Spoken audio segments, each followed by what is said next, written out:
여러분은 지금 경제를 조금씩 알아가고 있는 김혜민 PD와 함께하고 계십니다.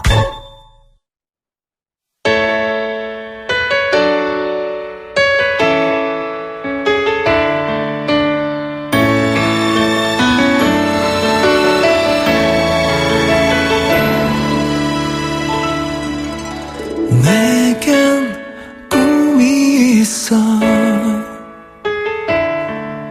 빛바랜 사진처럼 간직한 먼 훗날 널 만날 때 들려줄래 노래 힘을 내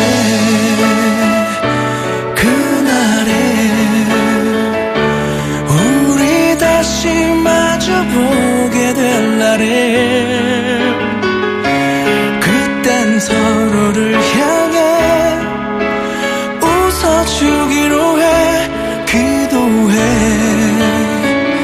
그날 위해. 지금 흐르는 곡 이승철 씨가 부른 그날에입니다. 이 노래를 이승철 씨가 그 독도에서 불러서요. 2014년인가요? 일본 입국을 거부당한 적이 있었습니다. 내일이 74주년 광복절입니다. 독립운동 100주년을 맞는 해에 또 우리에게 기술 독립이라는 새로운 과제가 놓여 있습니다. 2019년 세계 경제 속에서 그리고 자유무역 체계 속에서 이룰 수 있는 기술 독립은 어떤 것일까요? 관련 이야기 이홍배 동의대 무역학부 교수와 이야기 나눠봅니다. 안녕하세요, 교수님. 네, 안녕하십니까. 반갑습니다. 저희 화이트리스트 배제된 그날 모시고 또 오늘 좀 자세한 이야기 나누고 싶어서 또 모셨어요. 요즘 인터뷰 엄청 많이 하시던데요. 아닙니다. 많이 부족합니다. 네, 오늘 우리 교수님을 통해서 우리가 지금 2019년 현재 이룰 수 있는 기술 독립에 대한 명확한 범위와 그 정의를 좀 알고 싶어서요. 오늘 광복절 하루 앞두고 교수님을 모셨습니다. 교수님께서도 국민의 한 사람으로서 이번 광복절을 맞이하는 기분은 좀 남다르실 것 같아요. 네, 좀 한편으로는 좀 많이 아쉽고요. 한편으로는 좀 찹찹하기도 하고 또 한편으로는 이게 다시 한번 우리 대한민국의 새로운 산업 부분의 기술 부분의 새로운 도약 그 시점이 아닌가 그렇게 생각을 합니다. 네, 교수님께서 한국, 중국, 일본 소재부품 연구를 오랫동안 하셨죠? 예, 한 20년 좀 넘었네요. 예. 어디서 연구를 하신 거예요? 네, 처음에는 일본에서부터 산업 쪽에 분석하, 그다음 필드 서베이를 많이 했고요. 근데 학위 논문도 아마 그쪽에 일본에서 공부를 하셨어요? 네, 일본에서 한 10년 동안 공부를 했습니다. 그렇군요. 20년 넘게 한국, 중국, 일본 소재부품 연구를 하셨는데 20년 전과 지금 크게 달라진 게 있다면요?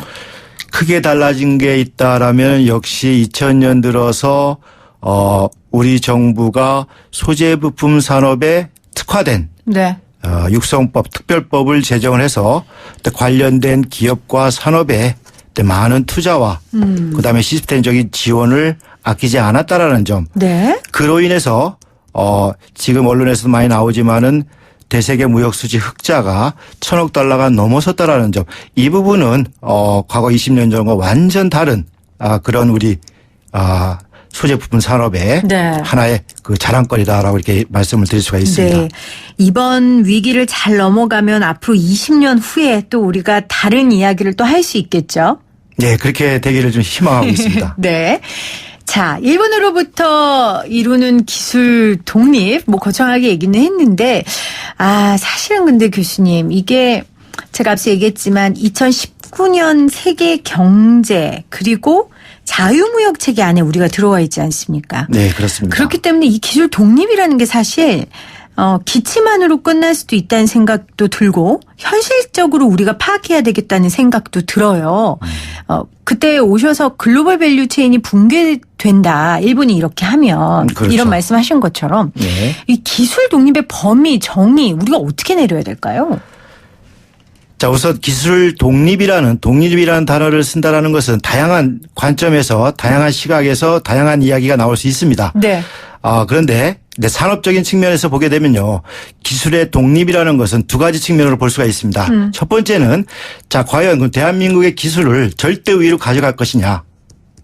두 번째는 절대위는 아니지만 비교위로 가져갈 것인가라는 겁니다. 절대위로 가져가실 것이냐, 비교위로 그렇죠. 가져갈 것이냐. 이거는 전 세계적인 국제무역 그 하나의 틀에서 반드시 우리가 네. 상대방과 상대 기업과 상대 국가와 거래를 할 때 반드시 필요한 개념적인 원칙입니다. 네. 근데 이제 독립이라는 단어를 쓴다라는 게 자, 그럼 우리가 기존에 없던 것을 우리가 만들어서 자, 누구에게나 어떤 사람에게나 지금과 같이 제재 없이 우리가 효율적으로 우리가 하고 싶은 대로 우리가 대상도 정하고 하는 그런 절대위를 가져야 되느냐. 아니면은 절대위는 아니지만은 상대방이 가지고 있지 않은 부분, 상대방이 가지고 있더라도 부족한 부분을 우리가 비교위화하느냐. 네. 예, 이게 바로 이제 기술 독립에 우리가 바라봐야 될 때 두 가지의 측면이 아닌가 생각을 합니다. 그러니까 이게 분야별로 병행해 나가야 되는 거 아닙니까? 적용도 다를 거고요. 그렇죠. 산업별로 네. 그 산업에 만약에 화학 산업이다. 화합물 화학 제품 쪽에 이제 소재 부분이다라면 거기서도 또 세 분류돼 갖고요. 업종별로 품목별로 세분화시켜서 네. 자, 이 부분은 절대위를 가져갈 수 있다라고 한다면은 전 세계적으로 온리완이 되는 거죠. 우리만이 가지고 있는. 그러나 온리완이 안 될 경우라도 네. 조금 전에 말씀하신 자유무역 체제 하에서는 비교위화 제품을 상호 교역해서 거기서 이익을 창출하는 게 이게 지금 세계적인 그리고 기업이 원하는 기업이 경영 전략의 핵심이 아니겠습니까? 네. 나라의 산업의 경쟁력도 되고요. 그렇기 때문에 절대위가 아니더라도 기술 독립이라는 것은 비교위화하는 업종 품목을 더 많이 우리가 확보해야 된다라는 개념에서 저는 비교위화하는 네. 기술 독립을 추진해야 되지 않겠는가라고 말씀을 드리고 싶습니다.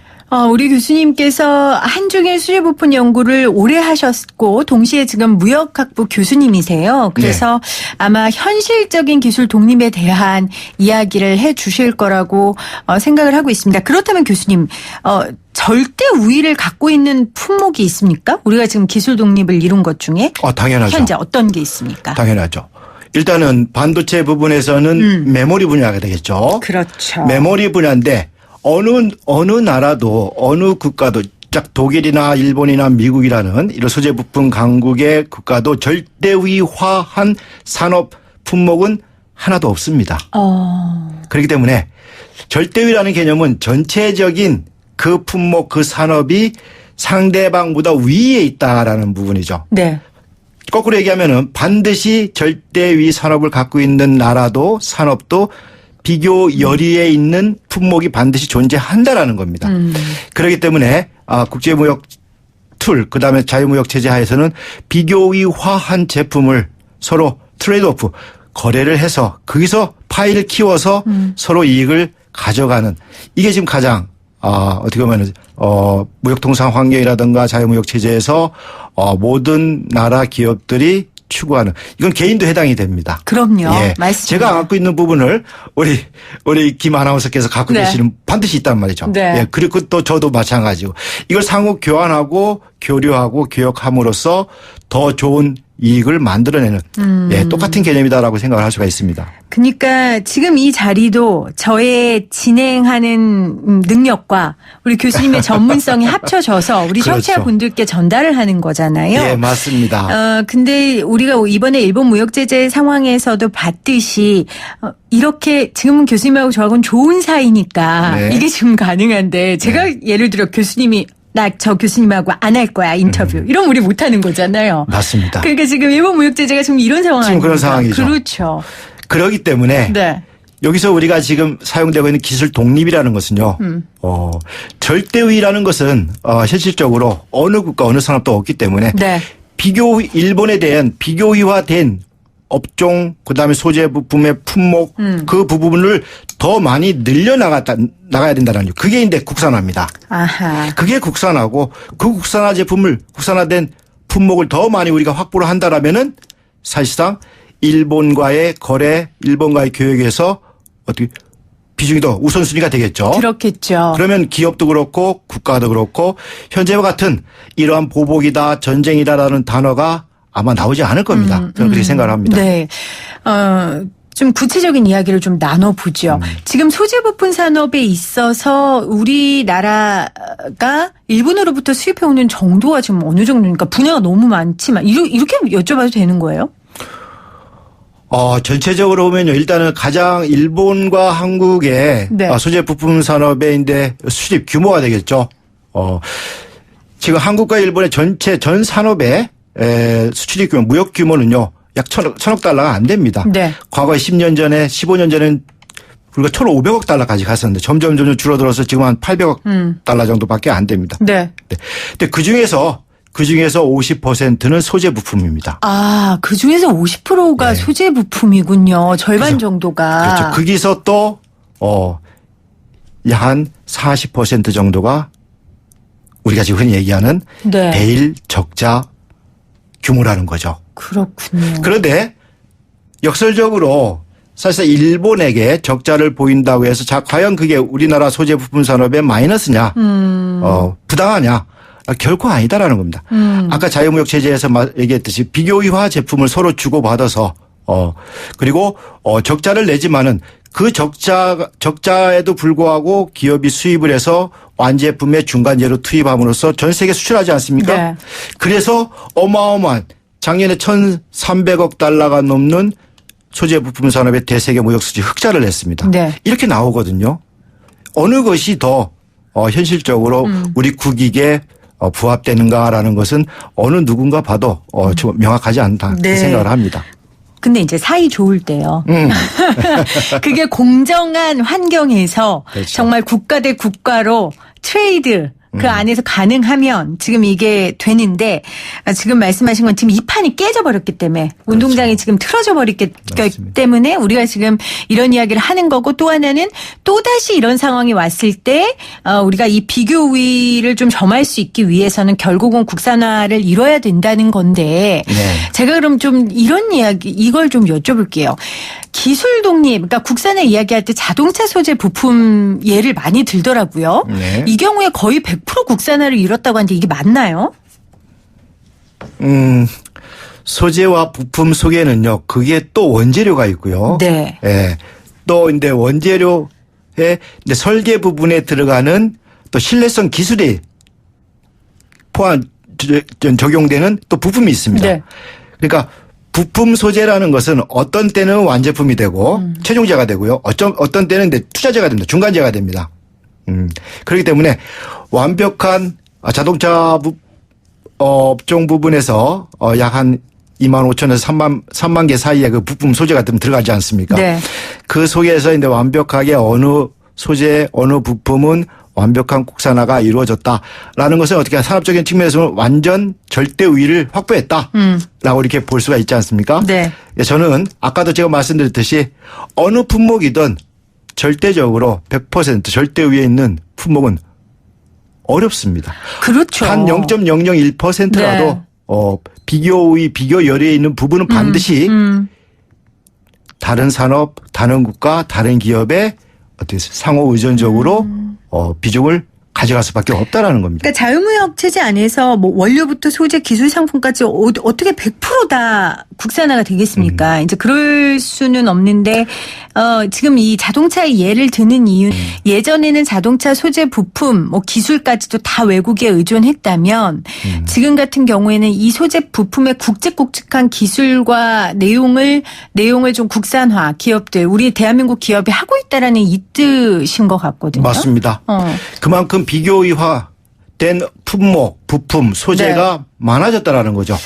예. 네. 그 부분에서 더 많이 이익을 좀 남기고 있고. 그러니까 국산화, 그러니까 한국, 대한민국에서 만든 소재 부품이 훨씬 비교 우위를 가졌기 가지고 때문에 있고 했다라는 그걸 거고요. 더 많이 수출을 하고 있다라는 거죠. 그러니까 비교 우위를 가질 수 있도록 할 수 있었던 이유는 현대차 그룹의 그 당시 정몽구 회장이 이제 부품 국산화를 지시를 했고, 지시했죠. 예. 네 거기에 대해서 이제 정부도 지원을 해주고, 정말 특화된 지원을 네.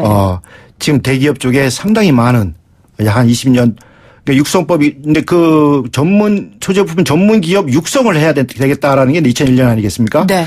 그로부터 지금 한 18년, 17년 이상인데 흘렀는데 예, 그 부분의 상당 부분 기업은 많은 어떻게 보면은 포괄적인 전체적인 네. 지원을 갖고 또 그것뿐만 아니라 기업이 노력을 안 하면은 절대적으로 이루어질 수 없는 부분입니다. 예, 그렇기 때문에 기업의 노력과 또 거기서 우수한 인력, 전문 기술자, 그다음에 그게 또 생산 모든 부분들이 마케팅까지 다 네. 기업의 역량도 상당히 투입되고 그만큼 향상됐다라고 이렇게 볼 수가 있겠죠. 네. 그런데 이게 사실 현대모비스 혼자의 힘으로는 안 되는 거고요. 맞습니다. 중소기업 연구개발하는 곳과 협력을 해서 지금 이런 부품의 국산화를 이뤘는데 제가 궁금한 건 아까 2001년이라고 하셨잖아요. 지금 시간이 꽤 네. 지났고 무역 환경도 달라졌고 네. 세계 경제 상황도 달라졌어요. 이 자동차 소재 부품의 모델을 그대로 우리가 지금 문제가 된다는 그런 반도체 소재 부품에 적용할 수 있을까? 근데 반도체 부분도 물론 반도체 부분도 자동차 부분에 포함이 됩니다. 투입이 되고요. 네. 근데 아까도 말씀드렸지 소재 부품 중에서 어느 부분을 지금 상당히 비효율화된 국산화되어 있는 부분이 있는가 하면은 그렇지 않은 부분도 존재한다라는 거죠. 근데 지금 우리가 지금 논의하고 있는 기술 독립은 바로 그 분야에 대해서 화학이면 화학 분야에서 비교 여류에 있는 부분, 그다음 중기술에 있는 부분, 네, 그다음에 전기 전자 반도체 그 분야에서도 메모리가 아니라 비메모리 부분. 네. 이러한 부분들에 집중적으로 선택과 집중을 통해서 기존과 같이 지금 보면 상당히 많은 우대 지원과 그다음에 혜택과 재정적인 지원과 이러한 부분들이 많이 지금 정부에서 논의가 지금 되고 있는데요. 네. 자칫 잘못하면은 2000년대 들어서 2010년대 들어서 추진해 왔던 그러한 소재 부품 전문 기업 소재 부품 그다음에 기술 경쟁력 강화 그 부분에 그 시스템을 우리가 답습하는 그러한 우려도 범할 가능성이 있습니다. 왜냐하면 지금 너도 나도 지금 모든 게 지금 지원책으로 지금 이야기가 되기 때문에요. 그 부분은 선별을 해서 그다음에 그러니까 기술 수준, 그다음에 기업 수준, 그다음에 대기업과 중소기업 간에 어떻게 보면 우리가 이제 동반, 상생적으로 협업할 수 있는 부분, 네. 그런 부분들 전부 카테고리를 나눠서 지금까지 논의되고 있는 그러한 지원책을 과거와 달리 시스템화시켜서 네. 관리를 해야 되겠다. 그렇게 생각을 합니다. 우리 교수님께서 지난번에 오셔서도 그 강조를 하셨어요. 예, 이미 맞습니다. 2001년도에 부품 수제 전문기업 등의 육성에 관한 특별조치법이 있었고 이미 많은 부분들의 성과를 이룬 부분도 있다. 그러니까 카테고리별로 기술을 정리해서 정부가 지금 지원 체계만 너무 몰두하지 말고 있는 것들을 먼저 정리하라라는 조언을 해 주셨거든요. 맞습니다. 지금 그 너무 좀 말씀이시죠. 급하게 너무 급하게 많이 지금 내놓고 있는데요. 사실상 좀 걱정이 되세요? 걱정이 됩니다. 네, 이거 어제 보니까 재정 확대도 굉장히 한다라고 얘기를 규모가 했어요. 상당히 규모가 큽니다. 상당히 크고. 예, 그게 이제 세제 혜택도 많이 들어가거든요. 예. 그렇군요. 근데 사실상 도덕적 해이라든가 제가 이제 도덕적 해이라는 얘기를 왜 하냐면요. 과거 20년 동안 상당히 필드 서비를 하면서 많이 봤습니다. 그렇기 때문에 그러한 부분들이 정말 정부가 원하는 기술 개발에다가 혁신 개발, 핵심 기술의 네. R&D 투자에 투입될 수 있는 그러한 메커니즘을 먼저 확보를 해야 되지 않겠는가라는 게 그러면 좀 더 빨리 우리가 지금 논의하고 있는 기술 독립이라든가 비교유화 확대라든가 그런 부분들이 앞당겨지지 않을까 네. 그렇게 생각을 합니다. 교수님 같이 필드에 오랜 시간 계셨던 분들은 좀 이런 비슷한 류의 말씀을 하세요. 네. 그러니까 이게 붐이 되면 안 된다. 그러니까 방향이 돼야지. 그렇죠. 이게 바람이 돼버리면 이 바람이 꺼지면 아까 말씀하신 것처럼 그 많은 지원금을 받은 사람들 사이에서 도덕적 해이가 나올 수도 있고 어쩌면 잘 굳건하게 해왔던 기업들이 오히려 더 고꾸라질 수도 있고 이런 우려들을 하시더라고요. 네, 맞습니다. 반드시 긍정적인 측면과 그렇지 않은 측면이 같이 존재하고 상존하거든요. 네. 그런 부분들을 얼마만큼 상쇄시킬 수 있는가라는 것. 그게 이제 어떻게 보면은 지금 추구하고 있는 계획 세우고 있는 방향성을 지금 제시하고 있는 정부의 역할이 아닌가 이렇게 생각을 합니다. 소재 부품 지원을 위해 한시적인 운영 말고요. 여러 가지 법과 제도가 좀 상시적으로 운영될 수 있는 것이 필요하지 않을까 싶습니다. 저희가 얼마 전에 금속 관련 뿌리산업 기업들이 모인 조합의 이사장님을 인터뷰했어요. 근데 그분이 예. 이런 말씀을 하시더라고요. 정부 보고 돈 달라는 소리 안 하고 도와달라는 얘기 안 할 테니까 제발 규제 좀 풀어달라. 물론 규제에 대한 논의는 또 다른 측면의 논쟁거리가 있지만 교수님께서는 어떻게 생각하세요? 좀 일본 수준으로 완화해야 된다라는 얘기가 있던데 일본은 이런 규제 부분이 우리보다 훨씬 뭐라고 해야 되죠? 명확하게 명백하게 돼 있습니다. 그 말씀 그 표현 굉장히 예. 중요하네요. 뭐 풀어준다, 묶어준다가 아니고 명확하다. 예, 지금 이 소재 부품 산업뿐만 아니라요. 네. 과거에 이제 제가 이제 지역 균형 발전 전문위원으로 하면서 지자체 그러한 특구라든가 그런 특구 자체도 뭔가 특별법이지 않습니까? 네. 뭔가 규제를 풀어야 됩니다. 땅의 규제를 풀다든가 토지의 규제를 풀다든가. 근데 사실상 그 규제가요. 네. 분산되어 있습니다. 부서별로. 근데 지금 소재 부품 산업의 화평법이라든가 화강법이라든가 그다음에 산안법이라든가 이런 모든 부분도 지금 분산되어 있거든요. 환경부에 그다음에 산업부에 그다음에 고용노동부에 이렇게 전부 분산되어 있다 보니까요. 이거는 우리가 규제 만든 거야. 이건 우리가 규제해야 돼. 그러다 보니까 미국이라든가 일본에 비해서 상당히 복잡합니다. 그럼 복잡하다는 것은 기업 입장에서 비용이 많이 들어간다. 시간이 많이 들어가고 돈도 많이 들어가고 더 고민해야 되고 네. 더디지 않습니까? 근데 이런 부분의 첫 번째 이제 규제 부분이 이제 논의가 되고요. 일본은요. 이 소재 부분 특히 화학 부분에 우리 지난번에 이덕환 교수님께서도 그 말씀을 해 주셨고 그다음에 이제 한양대 광수성 교수님도 그 말씀을 해 주셨는데요. 그러니까 화학물질의 등록 및 평가에 관한 법률이 있고요. 네. 화평법입니다. 그다음에 이제 화학물질 관리법. 이건 이제 화관법이고요. 그다음에 산업안전보건법이라고 해서 이제 산업법 이런 등등의 근데 이게 부서가 다 다릅니다. 화관법하고 화평법은 환경부고요. 네. 그다음에 그 산업부, 고용노동부 또 이게 다 다르기 때문에 이러한 부분들을 실질적으로 다른 규제도 마찬가지입니다. 가능한 한 심플하게 하나의 부서가 최소 하나가 아니라 2개 정도에 국한시켜야 되지 않겠는가. 일본이 지금 그러한 상황입니다. 저희의 지금 화학물질 관련된 규제는요. 지금 EU에 많이 치우쳐 있습니다. 근데 사실상 시스템적으로 그다음에 국가의 모든 상황적으로 네. 맞지 않다라고 저도 생각하고 이거는 광루성 교수님의 말을 인용을 하면요. 네. 불가능하다라고 얘기를 합니다. EU 쪽에 맞추면. 그렇기 때문에 일본에서 단순하게 이제 하나의 이제 비교를 하면요.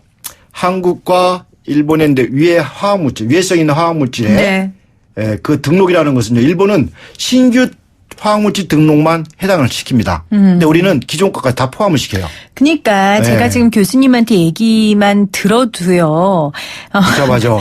복잡하고 네. 정부가 지금 당장 해줄 수 있는 일들이 저는 많은 것 같아요. 그러니까 맞습니다. 너무 100대 핵심 전략 품목 선정, 무슨 신고센터, 몇백억 투자 이것 말고요. 일단 현장에서 이야기하는 것들 좀 들으시고 먼저 풀 수 있는 것들을 풀어주다 보면 한 스텝 한 스텝 가다 보면 100걸음 가는 거잖아요. 네, 좀 그런 역할들을 정부가 해줬으면 하는 바람이고 제발 현장에 있는 분들의 이야기를 좀 들었으면 좋겠어요. 맞습니다. 지금 정말 정확한 말씀하셨는데 네.